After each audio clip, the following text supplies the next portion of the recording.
So welcome to today's TEPoP online event, which has the theme of TEPoP and climate change. I'm Nikki Newton, and I work at JNCC as a Senior Biodiversity Evidence Specialist in the Ecosystems Analysis team. So just to let you know that we will be recording this talk to be uploaded to YouTube. So please can you keep your cameras and microphones off while the talks are taking place. This is the third of our online TEPoP events planned for this autumn. And you can see the full programme here. So we've got a mixture of presentations and discussion sessions planned throughout the autumn, and we hope to see lots of you at lots of the different events. So as I mentioned, events 1 to 4 on the programme here will be recorded and added to the JNCC YouTube channel. So if you want to catch up with anything you can't make, then this will be possible for most events. And if you have any questions or for any further information, do drop us an email at the TEPoP email address that's on the screen there. So why are we all here today for this TEPoP and climate change event? You don't have to look very hard now to see the increasing recognition that the joint threat of biodiversity loss and climate change is of major concern. So I think we're all aware of the risks and challenges the world that is potentially going to face in the face of climate change. And my colleague Nikki will speak a little more later about the policy context here as well. So UK TEPoP, the UK Terrestrial Evidence Partnership of Partnerships, is a group of partners working in the field of terrestrial biodiversity surveillance and monitoring, and the citizen science volunteer monitoring schemes that we support provides extremely valuable data to understand changes in biodiversity over time in the face of threats and pressures such as climate change. So TEPoP also provides a forum during events such as this for us to gather together to consider what the potential challenges that climate change might pose to TEPoP schemes, and indeed how TEPoP schemes might contribute to climate change. So we're pleased today to welcome many of you from TEPoP partner organisations to the discussions, as well as representatives from several other organisations who are interested in participating. Your inputs are very much appreciated and your thoughts are very welcome. So we're going to start today with a couple of talks from Blaise Marte and Ollie Pescott, who will be discussing different ways that TEPoP data can inform us about the impacts of climate change on species and habitats. We'll then hear from Simon Gillings. Hopefully, he's currently stuck on a train, but hopefully he will be here by then, who will describe some exploratory work that he's done looking at the carbon footprint of bird monitoring schemes. And then the second half of the event, which we might move a bit earlier if the trains aren't helpful, but this will involve breaking into discussion sessions to discuss any ideas for potential ways that TEPoP data might be able to further inform us about climate change, as well as thinking about how the schemes might impact climate change and vice versa. So I'm going to hand over to Blaise imminently to outline the work undertaken to develop climate change adaptation indicators. But before this, I just wanted to highlight that this work was undertaken as part of the Terrestrial Surveillance Development and Analysis Partnership. The work of TSDA partnership looks to explore ways that TEPoP data can contribute to new requirements to evidence through new analyses or development of schemes in such a way that considers the interests and capabilities of volunteers. And where possible, we look to undertake analyses or suggest scheme developments that are relevant across the taxonomic groups to work across communities, both in a taxonomic and organisational sense. So this wordy slide kind of sets that climate change adaptation work in context within the TSDA work programme as part of the multi-taxon ecosystem indicators and ecosystem health work package. And there will be space for further discussion on the task on the 20th of November as part of our drop-in sessions. I wanted to highlight here, though, that TEPoP partners, both NGOs and CNCBs, are all stakeholders in the work of TSDA, and we're really interested in hearing your interests and priorities for work in this space, be they to do with assessing climate change impacts, as we're going to talk about today, or any other areas. And we do have a TSDA Jamboard, which we will link to in the chat, where we welcome any comments or thoughts or expressions of interest in being involved in steering the task. So without further ado, I'm now going to pass on to Blaise to tell you a bit more about that climate change adaptation indicators work. This is the climate change adaptation indicators we have been working on. I should probably start there.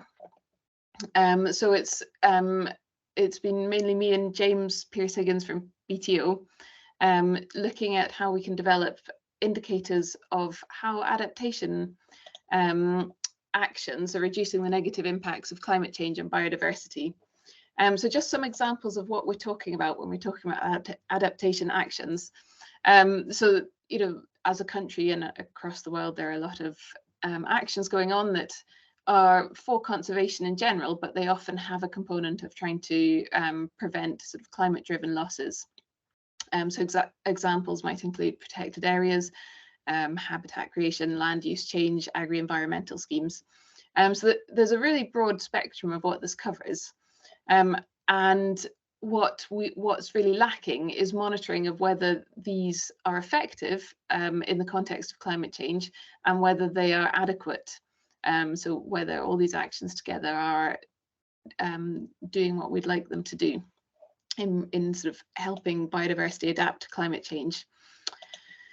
So to go about creating indicators that will help us monitor how adaptation actions are doing for climate change impacts, we've been holding a series of workshops with stakeholders, so people from JNCC, country agencies, academics working in these sorts of fields, other NGOs. And I think the first task that we had was to create criteria for assessing indicators. So we came up with a suite of, I think, five potential indicators to look at adaptation actions. And we talked through options for how you would assess these, what we actually want the indicators to do. So in terms of usability, how communicable they are, how easy they are to understand, and whether they're telling you what you actually want to know. What evidence we have for their accuracy, so whether they are picking up the impacts of climate change or whether they are showing the impacts of the adaptation. And then the third sort of main criteria was the availability. So what data do you need for this? What taxonomic groups would this be possible for? So the second step that we tackled in the workshops was what indicators we might actually have. And it was really an iterative process between step 1 and step 2, where coming up with a list of criteria helped us identify useful indicators, which then fed back into what criteria you might actually want to assess these indicators. So after a few iterations of this, we then used the criteria we came up with to assess the indicators, to look at whether there were gaps that we wanted to fill, and then use the assessment of the indicators to look to what indicators to take forward. So, oops, there we go. I think one of the key things that the workshop highlighted was that there were an awful lot of things that people would like the indicators to do, and different groups of people have very different priorities. So whether they are showing sort of national level responses to adaptation, or whether they can be used to make management decisions on the ground. And I think whatever indicators are used, it's likely that a suite of indicators is really going to be the best option for building up the evidence of whether how effective our climate change adaptation is. And there are really 3 strands to this. So there's the process-based monitoring of adaptation areas. So that's things like the extent of protected areas. It could be how much we are spending on agri-environmental schemes. And I think with a lot of these, we almost are monitoring them currently. So I think JNCC publishes the extent of protected areas in the UK, for instance. So we've really been focusing on the outcome-based measures. And we split this into 2 categories. There's the effectiveness. So one aspect of what the indicators would usefully do is show whether we have continued effectiveness of adaptation. So for instance, on protected areas, are the protected areas reducing the negative impacts of climate change compared to off the protected areas? But that's not really enough to say whether our actions are enough, and that limits it to very specific types of adaptation if we just look at this sort of comparison on and off adaptation areas. So the other sort of strand of evidence is national level trends in the indicator metric. So these strands of evidence will be less linked to the adaptation, but it's showing whether what we're doing is adequate. So an example we had was looking at trends of climate vulnerable species. And so the effectiveness, you can compare how climate vulnerable species are doing on adaptations compared to off adaptations. And that's one strand of evidence, but the other strand really needs to be are climate vulnerable species declining nationally, to show whether what we're doing is adequate. So when we looked at the group of indicators, they're really split into two groups. So there's the direct climate change impacts. So we can have indicators that look directly at what climate change is doing to biodiversity in a particular spot, and whether there's evidence that adaptation is preventing negative impacts. But then there's a second category looking at ecosystem functions that will aid resilience to climate change. So 3 of the indicators we looked at were looking at population resilience. So can adaptation prevent population crashes? Can it aid the recovery after population crashes? So in those indicators, there isn't actually a direct link to climate change. We're not looking at the climate change impacts, but the ecosystem features that we know from literature will help biodiversity adapt to climate change.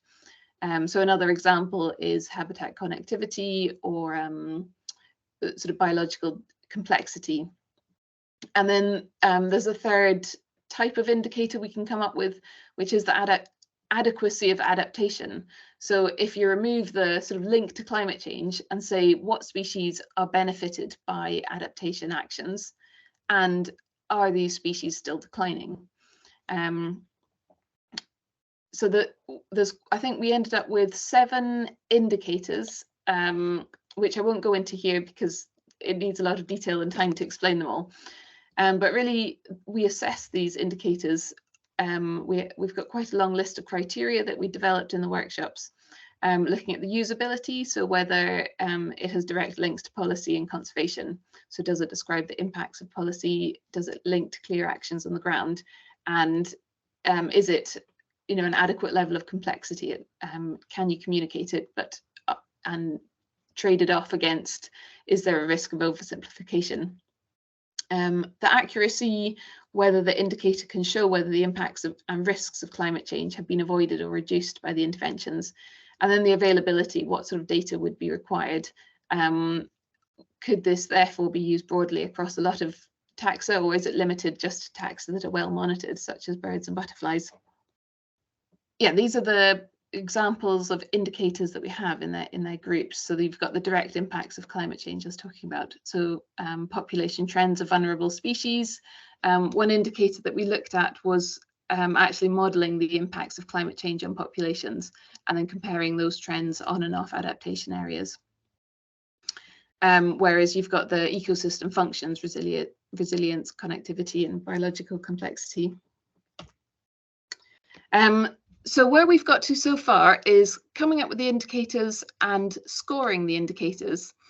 So the next steps are really to use that criteria to select a small suite of indicators to take forward, and then really test whether these indicators are accurate, responsive to climate change and adaptation, whether they can monitor change.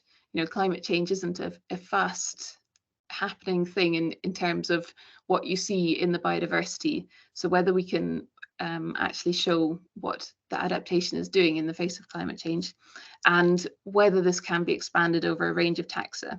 So currently we have created examples of these indicators using bird data, one type of bird data, but it could be certainly expanded to other taxonomic groups, other forms of data. So once these indicators have been tested, the next stage is to sort of more formally develop them so that they could be used. So what are we aiming to achieve? Really, we are trying to achieve a way of monitoring adaptation actions in the UK and whether these actions are effective and whether they are adequate across a wide range of taxa. And ideally, they would be indicators that can highlight sort of spatial differences, where across the country are things working and where are they not working, potentially habitat differences, which habitats might need extra attention, and ideally it might also indicate what sort of species in particular might need more work. So there's lots of wish lists for the indicators, and hopefully with a small suite of indicators we can sort of tick quite a lot of these boxes reasonably effectively. So that is the end of what we've done so far and what our aims are. So yes, any questions are very welcome. Thanks, Blaise. I think we've got a couple of minutes left, although I think probably we'll save most of the discussions for the 20th of November, as is flagged here, when we will have a whole 25 minutes or 30 minutes to discuss this piece of work. So it would be great to see lots of you there. If that's okay, and if you want to add any questions to the Jamboard that was linked on the screen or that Nikki has posted in the chat, then do feel free. So I think we'll move on to our next presentation from Ollie Pescott now, who's going to be telling us about detecting the impacts of climate change on habitat using some TEPoP data. Thanks for inviting me to talk on this topic, detecting the effects of climate change on habitats, done largely with two collaborators, Ollie Wilson, who was working for the MPMS through Plant Life, but now is based at the University of York, and my colleague at CH Boyd. So this is a piece of work that's done through the National Plant Monitoring Scheme, but it's really somewhat broader than that, and why will become apparent as I go through the talk. I'm really going to talk first off about the. I'm going to talk about the rationale for doing this type of work first at quite a broad level, because I think that's quite important for understanding where we're coming from. So I've got a few kind of background slides on the statistical motivation for this type of work. Of course, there's more to this type of question than just statistics. And, we do a lot of work through the National Plant Monitoring Scheme, talking to volunteers about local stories of change that are specific to their 1 kilometre squares that they mentor and report them in the newsletter.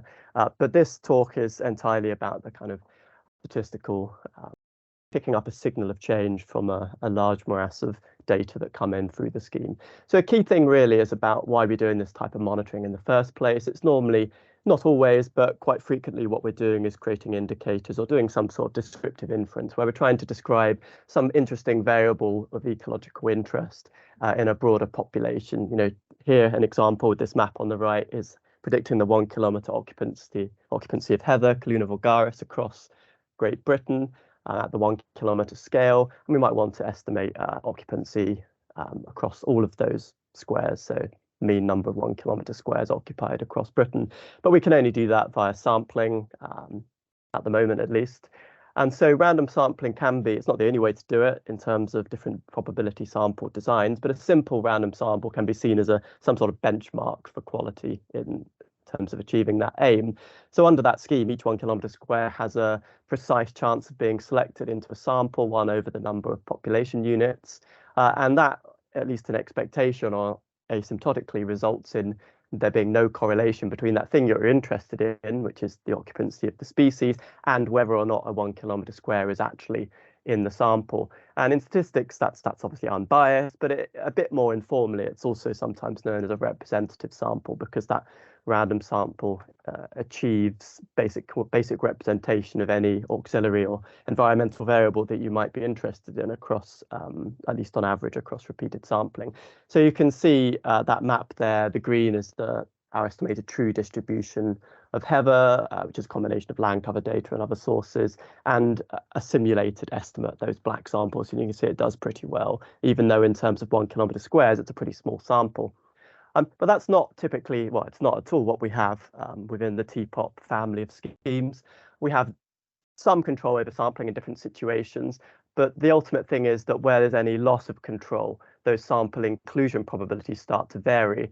And there are two common situations where that's the case. One is where there's no design, which is the case for a lot of our schemes that we work with through the Biological Records Centre, so a lot of kind of atlas-focused or ad hoc recording. But also for our structured schemes where there is a design or can be a design, there's also non-response, which also then basically breaks down that sampling design and removes those guarantees that we might have built in through whatever probability-based design we founded the scheme on. And so whichever one of those situations we're in, that inevitably induces some correlation between in and out of sample and the thing we're interested in. And that means that the sample that we have will generally have a higher or lower value of the thing we're interested in, here occupancy of heather, in the sample than in the population. So by definition, that's a biased sample, or we can say a bit less formally, an unrepresentative sample. So here's the same distribution of heather in the map there.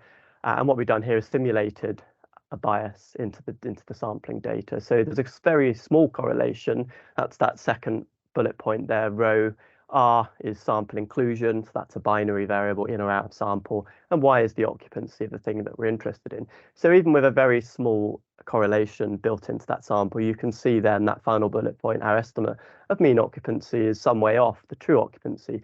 So that's the problem with non-probability samples, is that we lose that control over that correlation between sample inclusion and the thing we're interested in. And obviously this will be different over all different species, different schemes at different time periods, etc., etc. And we know we can see by simulation, by theory, analytical theory, that random sampling, this is, as I say, this is just simple random sampling. Obviously other schemes are possible, different types of stratum-based or other types of probability, cluster-based probability sampling, things like that. But we can see that even when we get up to quite large fraction of our population sampled, when we're talking about 1 kilometre squares, the upper end of this fraction of the population is, you know, pie in the sky for our types of sampling. We're never going to sample anywhere near half the 1 kilometre squares in the UK every year under any of our schemes. So you can see there it takes a long time. We've even a very modest bias in the sampling data to get to that true estimate. That's the red line of 0.3 per heather. So that's the problem that we're faced with when we're analysing and thinking about these data, these wonderful data that we have from our schemes. But it just underlines the care that we need to take when we're making inferences based on these data, particularly when these biases, these correlations might change over time in inconsistent ways. And so that's a lot of preamble, but what is the link here with the effects of climate change on habitats? Well, the amount of climate change that any monad or 1 kilometre square is expected to undergo across the UK has a variation in it, has a distribution across the UK, and that has varied over time, and it varies in space with any given time slice. So any different habitat or land cover type within the UK therefore has had a different distribution of exposure in the past, and is subject potentially to different distributions of climate change exposure in the future. I'll explain the maps on the right in a moment. They come up in a future slide. I just put them there to give a bit of colour to these bullet points. And even design monitoring schemes, say, for instance, outside of the TEPoP schemes, the UK Countryside Survey, even a design scheme that might have full response due to paid surveyors or whatever, may not sample all of those habitats and all of their climate change exposures, either historically or going into the future, may not sample all of those efficiently because that climate change gradient was not built into the design of the scheme, and it certainly wasn't built into the design of the scheme for any particular habitat, and particularly ones that are rare in space or limited in distribution. So any type of assessment of what the actual effects of climate change or the exposure to climate change might be for any given habitat could benefit from considering how much of that distribution of a climate change exposure is actually being sampled in the data that we have. Because as I just explained in the first few slides, unrepresentative sampling in terms of some bias that might change over time may influence our conclusion about change in any given habitat. So the rest of the talk is really about a paper that myself and my colleague Ollie Wilson wrote on this topic, looking at how well different environmental monitoring schemes that focused on vegetation and habitat actually sampled or appeared to sample a gradient of climate change exposure. Now, of course, to do this, we first need to come up with some single measure or index of climate change exposure. And this slide just explains how we did that, or how Ollie Wilson did that, because he actually did the nuts and bolts of this part of the work. So essentially, he took a load of climate variables. I should say there's an extra dimension to this, which I'm not really going to go into in this talk, which was he looked at both historic and future climate change. And for historic, he went back to the 1930 to 1960 period, and then another late 20th century one. And so all of this has been done between multiple different time periods, both in terms of the past and going into future modeled climate change. So these climate variables that we've created here to look at exposure actually covered instrumental data from the 20th century and future modeled climate data going up to 2080 under the worst case emissions scenario RCP 8.5. So we took 1 kilometre or 5 kilometre data depending on historic or future situation, and turned those monthly precipitation, and then, as it says there, maximum minimum mean monthly temperatures at 1 kilometre and 5 kilometre scale into 37 bioclimatic variables, and reduce those using a principal components analysis. What we get out of that, as you'll know, is different principal components that explain different amounts of variance in the data. So the variance here is basically the climate space at a 1 kilometre pixel level. And these labelled maps here are the first 4 principal components of that analysis, with the amounts of variance explained by the first 2. And what we did to create this metric of exposure for any given 1 kilometre grid cell was to see basically how that 1 kilometre square, every 1 kilometre square in the whole of the UK moved in that PCA reduced climate space. And we actually, our metric of that was a weighted Euclidean distance. So the weight there was weighted by the amount of variance explained by those first 2 principal components. So if a 1 kilometre square moves more in the first principal component, that represents more of this climate variation, as you can see in that little map there under climate _1, it's kind of a very strong northwest southeast gradient, as you always get from these types of ordination approaches applied to multivariate climate data in the UK. That received a greater weighting in that distance calculation than the second principal component. And this biplot here just shows an example for one 1 kilometre grid square and how it shifted between 2 time periods and what the weighted estimate was for that. So we've done that for every single one of the 280,000 odd 1 kilometre squares in the UK. And we've looked at those shifts not just between 2 time periods, but between 5 different broad time periods, some of them being historic time periods and some of them going into those future modelled time periods under the RCP 8.5 worst case emissions scenario. So what we get out of that are a few things, actually. And I should say I'll flag them up at the end, but all of the estimates here are open data and they're all already on the Environmental Information Data Centre, and there are links at the end. So part of what's nice about this for TEPoP, I think, is that you can take these climate change exposure estimates and use them for your own schemes or in your own ways. So these 4 maps on the left show different comparisons between different broad time periods of this climate change exposure metric, which is, it's dimensionless because it's in this kind of reduced principal component space, but obviously larger values on that scale on the left there, the warmer colours indicate a greater degree of shift in exposure for any given 1 kilometre grid square. So you can see as we move through time, the relative exposure between different time periods, particularly into the future modelled scenarios for 2021 to 2040 and up to the 2060 to 2080 period, get the degree of exposure increases through time. As you can see, it's relatively small values across the whole of the UK for that first top left time period comparison across the 20th century. And then not only does it get much greater as we go into the future, but also the disparity between northwest and southeast gets much greater too.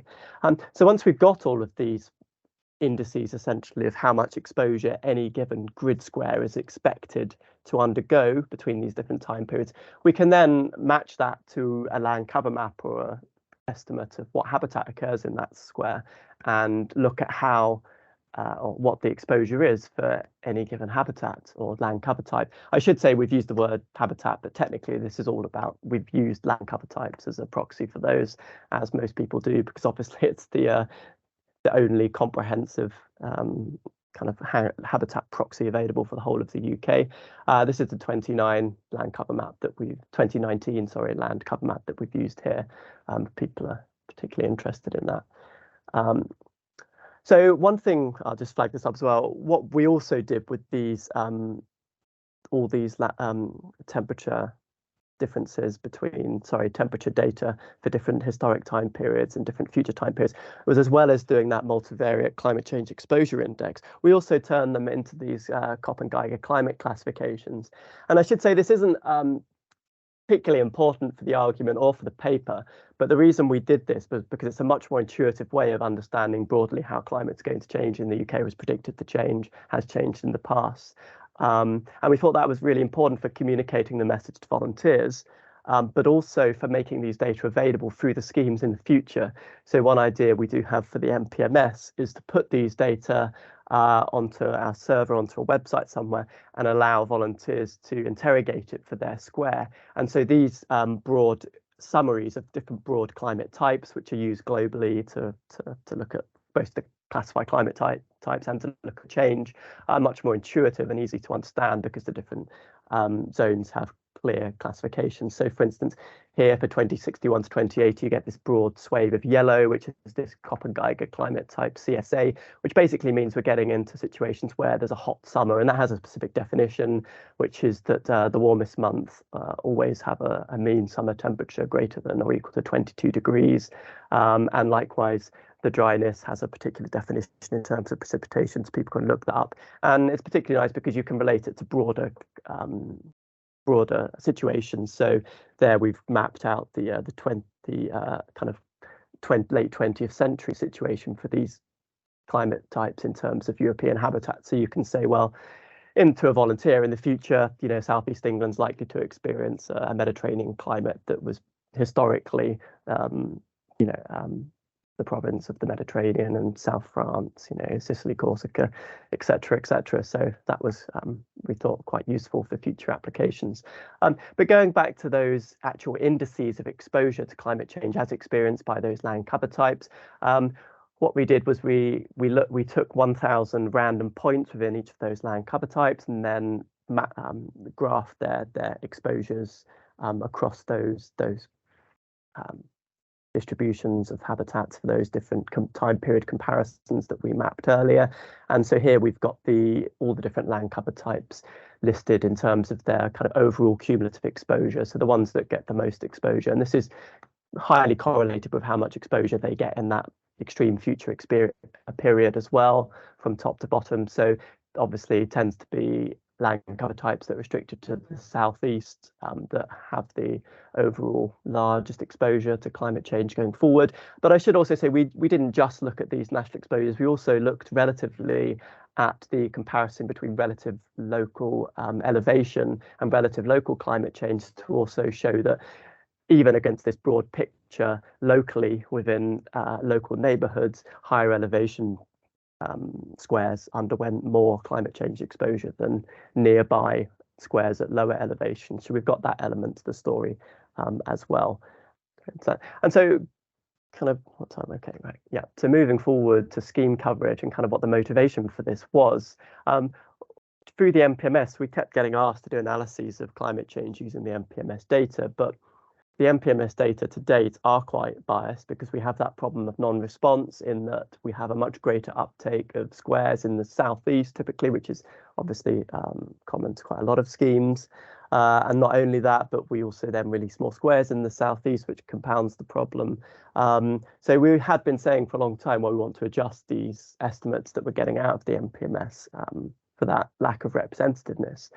But also, if we're going to take these data and look at things like climate change responses of plants or habitats or other metrics within 1 kilometre squares, then we actually want to know that what we're doing is actually representative of what's expected to change in those squares over the future. So if we create some summary metric of some species and relate it to climate change in woodlands, for instance, have our squares actually represented what that climate change gradient is across UK woodland, or are we actually just talking about the southeast corner of England, and that's maybe not very relevant for other parts of the UK.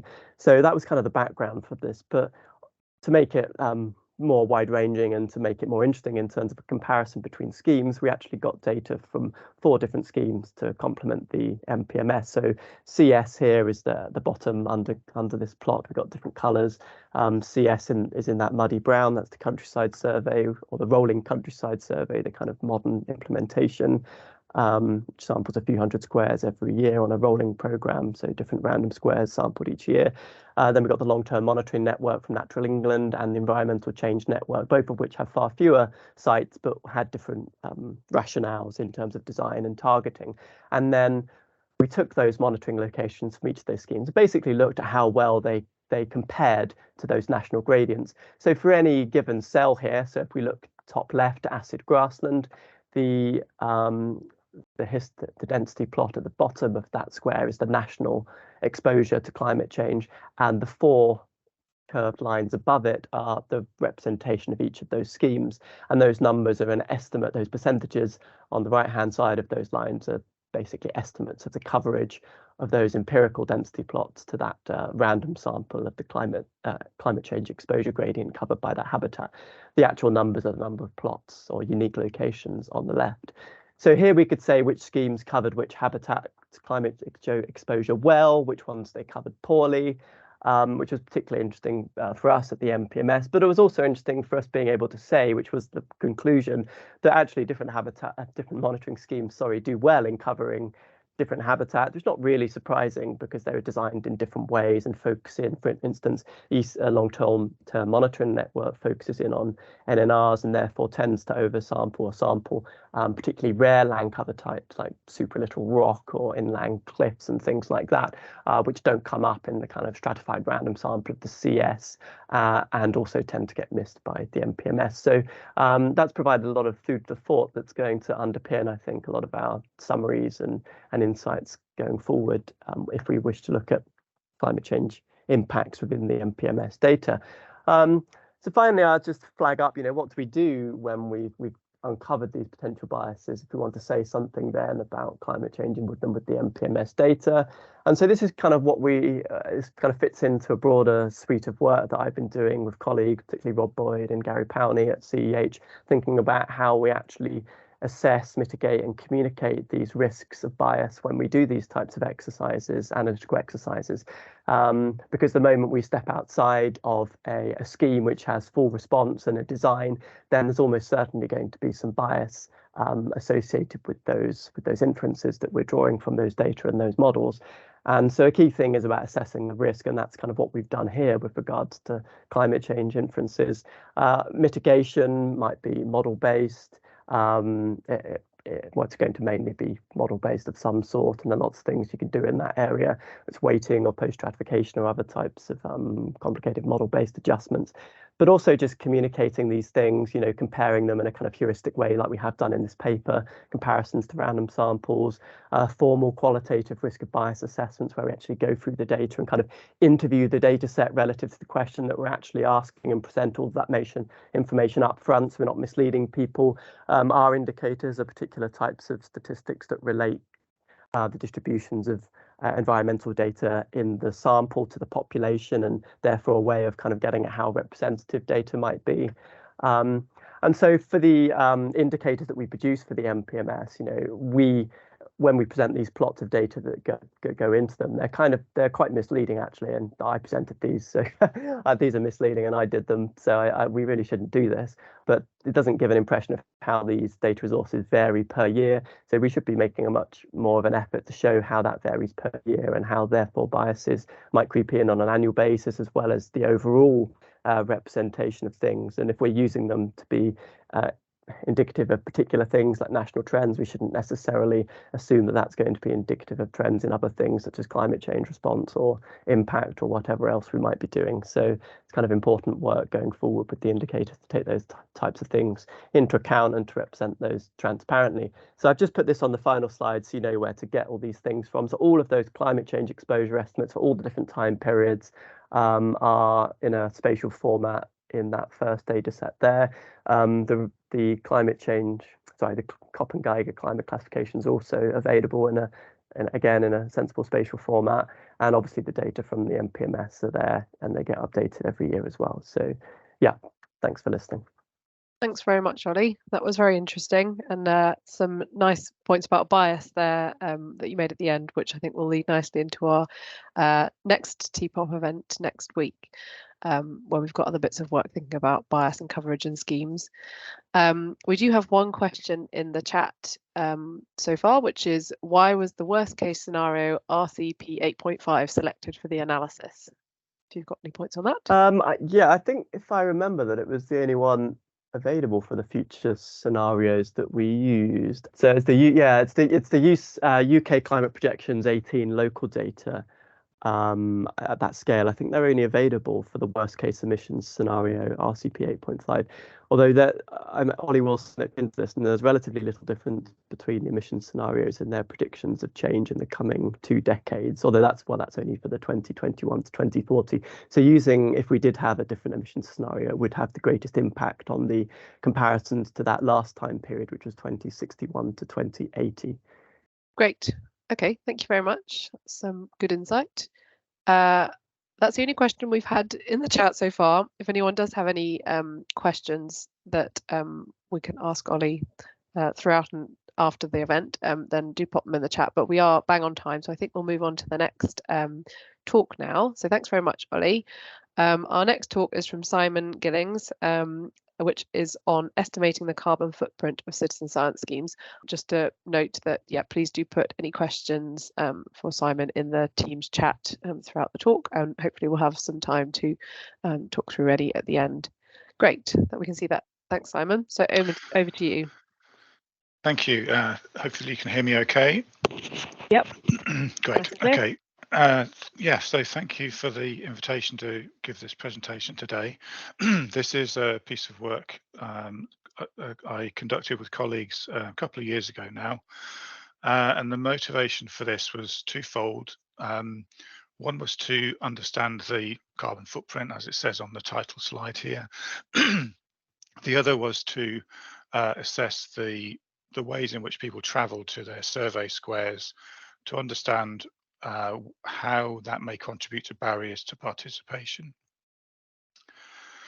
So just starting from the perspective of in this case, a bird survey, how do we go about designing a survey? So the UK breeding bird assemblage is about 220 breeding species, ranging from species with only 1 or 2 pairs per year through to birds like wrens with about 8 million pairs.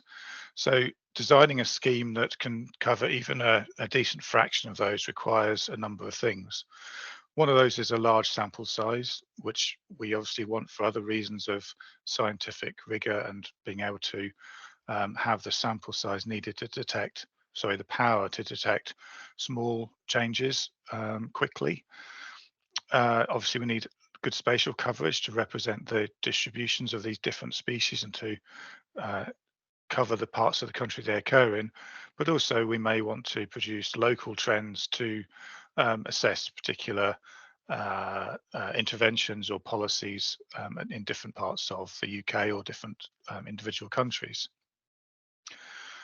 We want to maintain that coverage over a long period to look at change, but even within years, we may need good temporal coverage because species vary in their phenologies, whether they are early breeding species or late arriving migrants. We might need multiple survey visits to ensure we hit the peak of detectability for different species, or just to increase our odds of detecting things that are hard to detect. And lastly, we might want random sampling to give us good confidence that the results are unbiased. So I think we'd probably all agree these are generally good things to do from a scientific perspective. And one of the things that comes out of that is a summary like this. For a range of UK and overseas schemes, we see large numbers of sites, multiple thousands of sites covered per year, often with multiple visits per year. And then we have a on-the-ground method of doing point counts or transects or area counts and so on. So I think you can see how those very well-meaning and easily defended survey design decisions result in lots of places being visited lots of times. And that's not normally a problem, but obviously in an era where we're very concerned about the climate emergency and there are policies being thought about to mitigate and reduce the effects of climate change, then being aware of the travel required to do these surveys is, I think, quite important. So within a UK context, just over a quarter of all UK carbon emissions come from transport, and I think it's the single biggest source of carbon emissions in the UK. And as I said at the start, the means of travelling to squares may itself be a barrier to participation. So in other aspects of JNCC work, we're all interested in the diversity of our participants and what the barriers are to participation. So if many of our surveys require access to a vehicle to get to the square, that itself may be a barrier. So I think, if I remember rightly, the figures something like 17% of UK households don't have access to a car, but in some inner city areas that can rise to as high as 67%. So straight away, that may be one significant barrier to people accessing the sites we'd like them to go to do our biodiversity monitoring. So this study asked three main questions. Firstly, how do citizen scientists get to their survey locations? Secondly, how far is a typical trip to undertake a survey? And then integrating those together with the mode of transport, what are the estimated emissions to achieve a complete year of surveying? For this study, we focused on the breeding bird survey, and it's really just a case study. We could have picked any of the surveys we run. This one's maybe slightly easier to assess because we have fixed locations that are visited repeatedly, so it's a bit easier to quantify some of the things we're interested in. So for those of you not familiar with BBS, it's been the annual terrestrial bird monitoring scheme since 1994. It involves a stratified random sample of about 4,000 1-kilometre squares throughout the UK, and each square is ideally visited twice per year, early spring and late spring. Visits are usually early in the morning to coincide with when most birds are active. And there's an optional third visit for recording butterflies and odonata or for doing habitat surveys. So to tackle these three main questions, the first thing we did was send a questionnaire to around about 3,000 volunteers who undertook the survey in 2019. So we did this survey just after COVID. 2020 was obviously significantly affected by COVID, so we had to ask people to remember back an additional year to what they did the previous year. So in that questionnaire, we mostly asked about how they got to their square, whether it was the sole reason to travel that day, and so on. We then used postcodes and the location of the squares and the Google Maps API to estimate the most well, the shortest route of travel between the home and the square, and then use standard emission rates for different modes of transport to estimate an overall carbon emission figure. So firstly, for the first question, the travel modes. So around 50% of the volunteers responded to the questionnaire, and importantly, that the response didn't vary geographically or in relation to the distances, which I'll come on to in a sec. But this graph is the main result from the questionnaire, that just over 80, I think 83% of survey visits are undertaken by petrol or diesel powered car.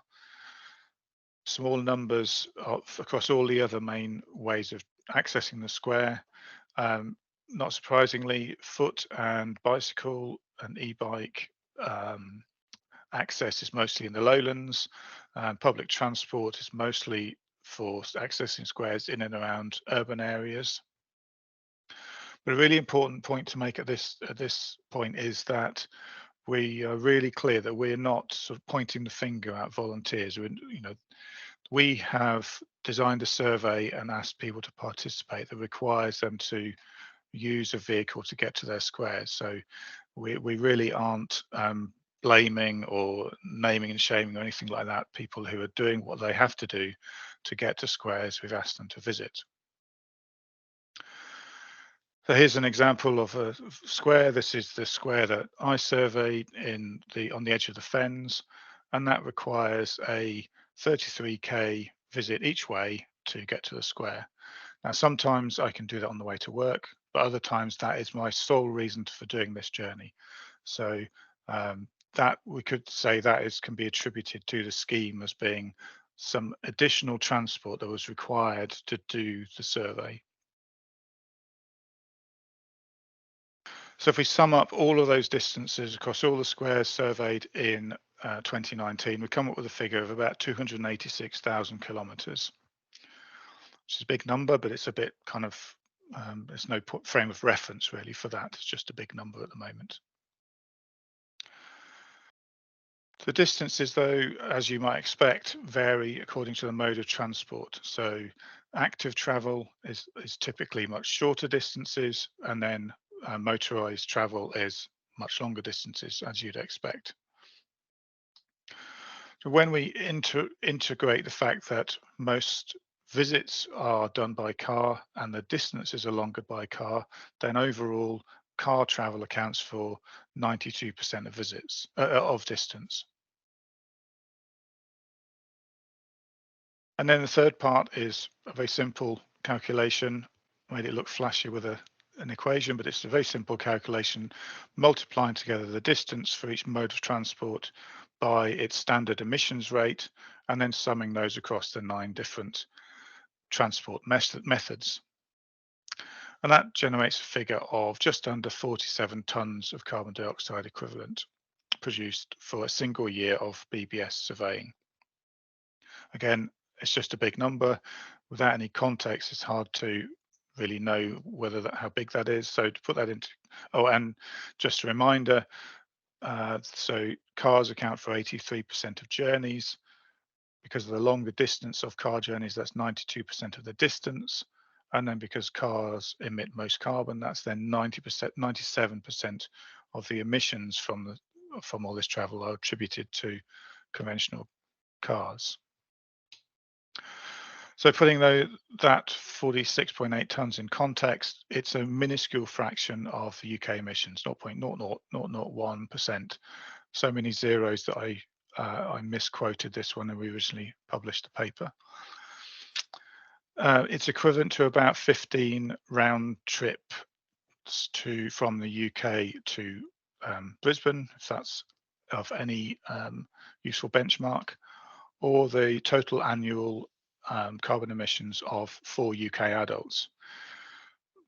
But putting it into a slightly more local context, if we compare that to the business travel of BTO staff, it's 33% greater than all of the combined business travel of BTO staff in 2019.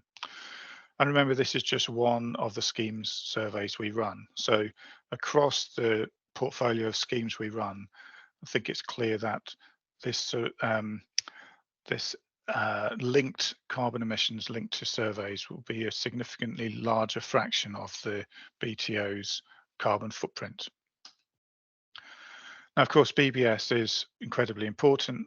Aside from being the main way we produce trends for UK terrestrial bird species, those trends feed on into state of birds and state of nature reporting, feed into red lists, and they are then used for a number of other applications like assessing the effectiveness of agri-environment schemes, looking at the drivers of curlew declines, and looking at urban planning.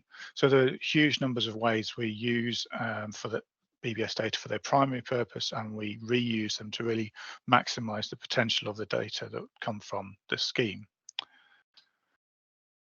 So to conclude, biodiversity monitoring, I think it's fair to say, has grown in the era of the motor car, and certainly BBS, and I suspect many schemes are reliant on access to cars to get to the sites that we ask our volunteers to visit.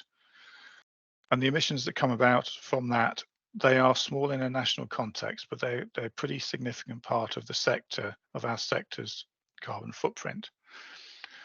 So when we're designing these surveys, I think we can make a clear connection between how we design the surveys and what the carbon emissions might be.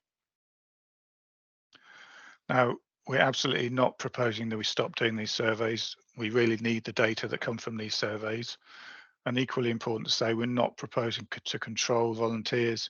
We're not proposing to be negative about what volunteers do. That these results are what stem from the decisions we've made in designing these surveys.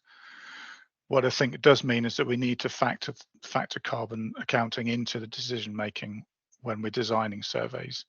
So asking questions like, where do we most need effort, and where can the carbon expenditure be most justified? Do we need an additional visit? What will be the data paybacks? What will be the improvements in precision that we get from extra visits, extra squares, and so on? And how can they be balanced against this carbon expenditure? So how can we maximize the data and knowledge gain per gram of carbon emitted? One way we do that, and this predates this discussion about carbon, is the breeding bird survey participants mostly also count mammals on their visits. And that was a relatively easy change to make many years ago. But is a good example where it's feasible and where it doesn't detract from the main purpose of the scheme to think about collecting other data. But that is, that's a gross simplification. It's not always possible to do that. But are there other ways that we can maximize data and knowledge gain from the visits that we make? So I'd like to finish there. The paper was published in People and Nature if you want to read more about what we did and the additional results I've not talked about here. Obviously, to thank the volunteers for firstly doing the BBS with us and for taking part in the questionnaire, and thanks to many people who helped with the study. And obviously the BBS is a partnership with JNCC and RSPB. We thank them for their support. I'll finish there. Thank you.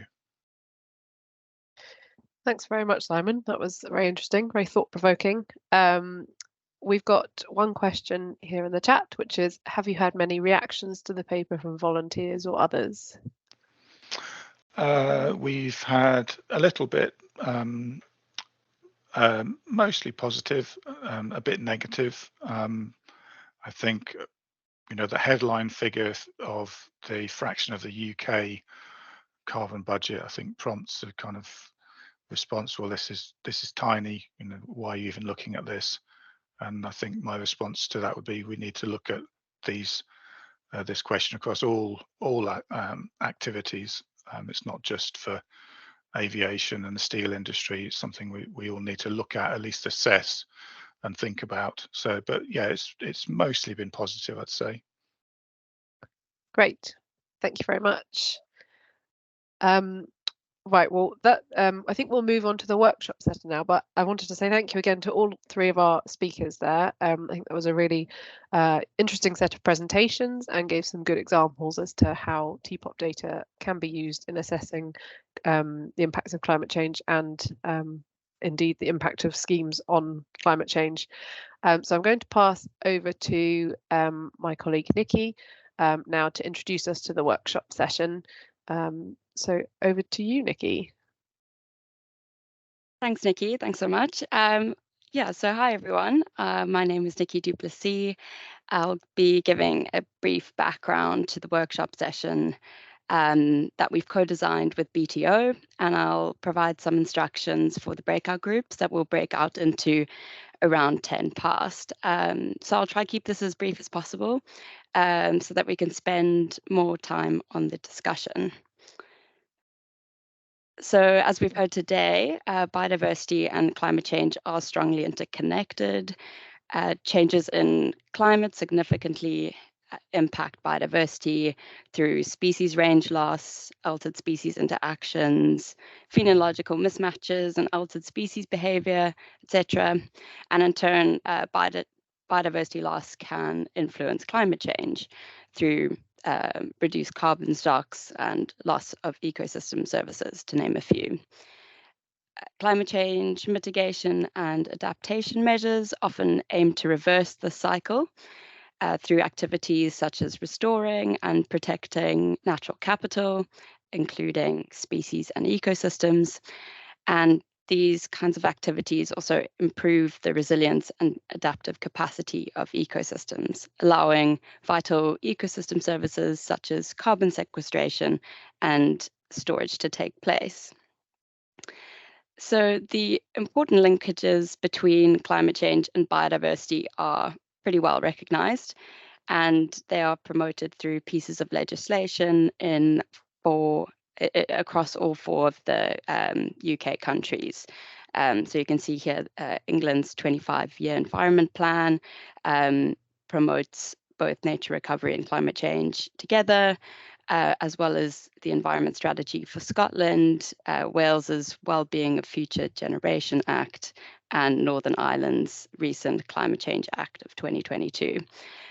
So with this kind of in mind, it's clear that we need to start thinking about these links in terms of the way we design our monitoring schemes, because the data we collect will be vitally important to inform things like climate change policy and climate change adaptation measures going forward. So this brings me to what we are going to be doing today. So we've designed this workshop session to try and kind of workshop and brainstorm ways of trying to understand how climate change is affecting our monitoring schemes right now, as well as into the future, and how we can best design our schemes differently to account for this going forwards. So yeah, so it would be great if you could answer the questions that we're going to be posing in the breakout groups, kind of from your scheme or country perspective, to give us a better understanding of kind of on the ground, yeah, what's going on and how can we improve this. So we are going to break out into 5 breakout rooms, which I've kind of manually assigned beforehand. So there'll be a facilitator and a note taker in each session. And then we'll have 13 minutes to discuss question 1 and 30 minutes to discuss question 2. So I'll leave that up to the facilitators to go through, and then afterwards we'll meet back in the main meeting room, and we'll do a short feedback Slido activity if there's time. Hi everyone, welcome back. I'm hoping everyone's back now. It seems to be a bit of a lag on the closing side. But what I want to do now is launch a bit of a Slido activity. So bear with me, I've never actually done this before, but I've seen people do it before and it's been effective. So yeah, from our discussions that we've just had, I just wanted to ask 3 questions kind of based on what you'd all been speaking about. Hopefully they were useful discussions to you and you were able to take something away or learn something from another scheme or another country perspective. So I will put the Slido in the chat. So the first question is kind of a bit of a word cloud situation. So if you could just put a word or two, what are the biggest threats that climate change presents to biodiversity monitoring? And hopefully it'll make a nice word cloud depending on which words get thrown out there. So I'll give you a few minutes or maybe a few seconds just to come up with the biggest threat that your group came up with, or something that you want to share. Oh, existential threat. Love that.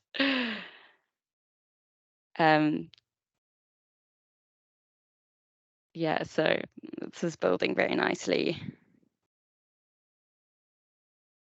So we've got extreme event coming up. We've got sampling bias, attitudes to volunteering, phenological mismatch. I know that was something that was brought up quite a bit in our group, and we even had a paper that was shared around, which we can share afterwards with the group. That was from BTO.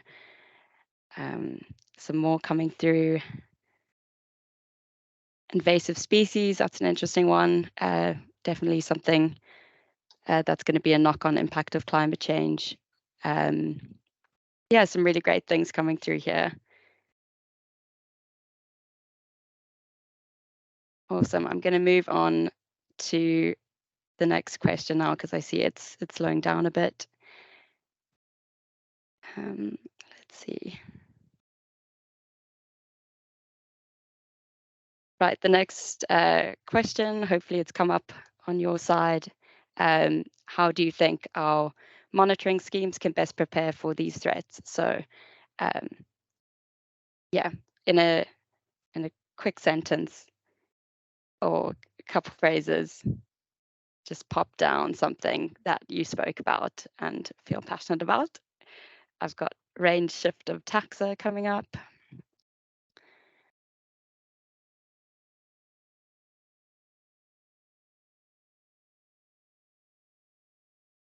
Broad volunteer engagement. Yes, that was one that we spoke about in my group. Getting kind of public perception, public awareness and allowing for flexibility in timing of sampling. That's a great one. Reviewing sampling methods. It's also good. Climate literacy of scheme designers. Oh, these are great. Adapting sampling methods. That's come up a few times. Innovation. That's super important, particularly the way we're going. Right. And our final question, sorry to cut everyone off now. Just want to get to the last one before I wrap up. But yeah, this is just did the session help you to better understand how data from biodiversity monitoring schemes can be used to address climate change questions? So hopefully it's a yes, but you might have already had a good understanding before today, and you might say no too, which is fine. Great, we're getting a high percentage, which is good. Awesome. Well, that's good to know that people had a good understanding before today. And so far, so no's. So I'll take that as a win.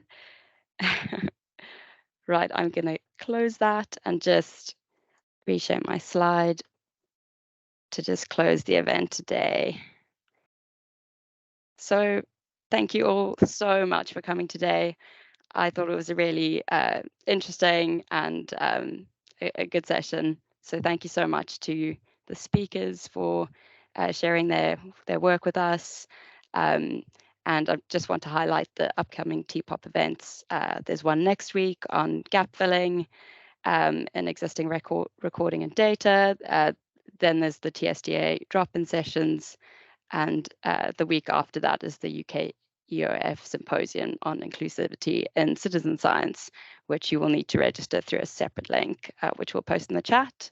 And lastly, this is once again the TSDA drop-in schedule.